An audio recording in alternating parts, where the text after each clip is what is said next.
Signal ஆப்ல இருக்கக்கூடிய அக்கௌண்ட்டை எப்படி வந்து பர்மனெண்டா டெலீட் பண்றது அப்படிங்கறத பத்தி தான் டீடைலா அந்த வீடியோல வந்து பார்க்க போறோம். வீடியோ ஃபுல்லா பாத்தீங்கன்னா கம்ப்ளீட் டீடைல்ஸ் நீங்க தெரிஞ்சுக்கலாம். வீடியோக்குள்ள போலாம்.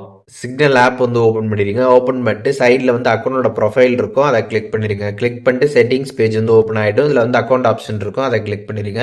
அதை கிளிக் பண்ணிட்டு கீழே டெலீட் அக்கௌண்ட் அப்படின்ற ஒரு ஆப்ஷன் கொடுத்துருப்பாங்க, அந்த ஆப்ஷன் கிளிக் பண்ணிடுங்க. அதை கிளிக் பண்ணதுமே டெலீட் பண்ணுறதுக்கான பேஜ் வந்துடுவீங்க. இப்போ நீங்கள் அக்கௌண்ட்டை டெலீட் பண்ணுறதுக்கு முன்பாக ஒரு விஷயம் நீங்கள் வந்து தெரிஞ்சுக்கணும். இந்த மாதிரி உங்களோட அக்கௌண்ட்டை டெலீட் பண்ணுறப்போ உங்களோட அக்கௌண்ட்டில் இருக்கக்கூடிய கம்ப்ளீட் டேட்டா எல்லாமே பார்த்தீங்கன்னா வந்து எரேஸ் ஆகிடும். திருப்பி நீங்கள் இதே நம்பரில் பார்த்தீங்கன்னா வந்து நியூ அக்கௌண்ட் தான் வந்து கிரியேட் பண்ண முடியும். உங்களோட ஓல்டு அக்கௌண்ட்டை பார்த்தீங்கன்னா ரெக்கவர் பண்ண முடியாது. அதில் இருக்கக்கூடிய டேட்டாவும் பார்த்தீங்கன்னா உங்களால் எடுக்க முடியாது. அது தெரிஞ்சுக்கோங்க. இந்த டெலிட் அக்கௌண்ட் பேஜில் பார்த்தீங்கன்னா வந்து கண்ட்ரி கோடை நீங்கள் வந்து இதில் வந்து என்ட்ரு பண்ணணும். அப்படி இல்லைனா வந்து செலக்ட் யுவர் கண்ட்ரி இருக்கும். உங்களோட கண்ட்ரியை செலக்ட் பண்ணிட்டாலே கோடு பார்த்தீங்கன்னா ஆட்டோமேட்டிக்காக வந்துடும்.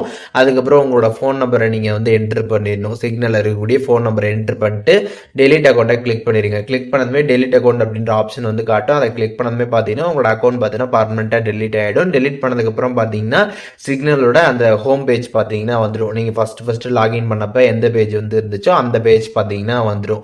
ஸோ இப்போது இந்த வீடியோ மூலியமாக சிக்னலில் இருக்கக்கூடிய அக்கௌண்ட்டை எப்படி பர்மனெண்ட்டாக டெலிட் பண்ணுறது அப்படிங்கிற டீட்டெயில்ஸ் தெரிஞ்சிருப்பீங்க. இதில் எதுவும் டவுட் இருந்துச்சுன்னா கண்டிப்பாக கமெண்ட்ஸில் மென்ஷன் பண்ணுங்கள், நான் எல்லாருக்குமே ரிப்ளை பண்ணுறேன்.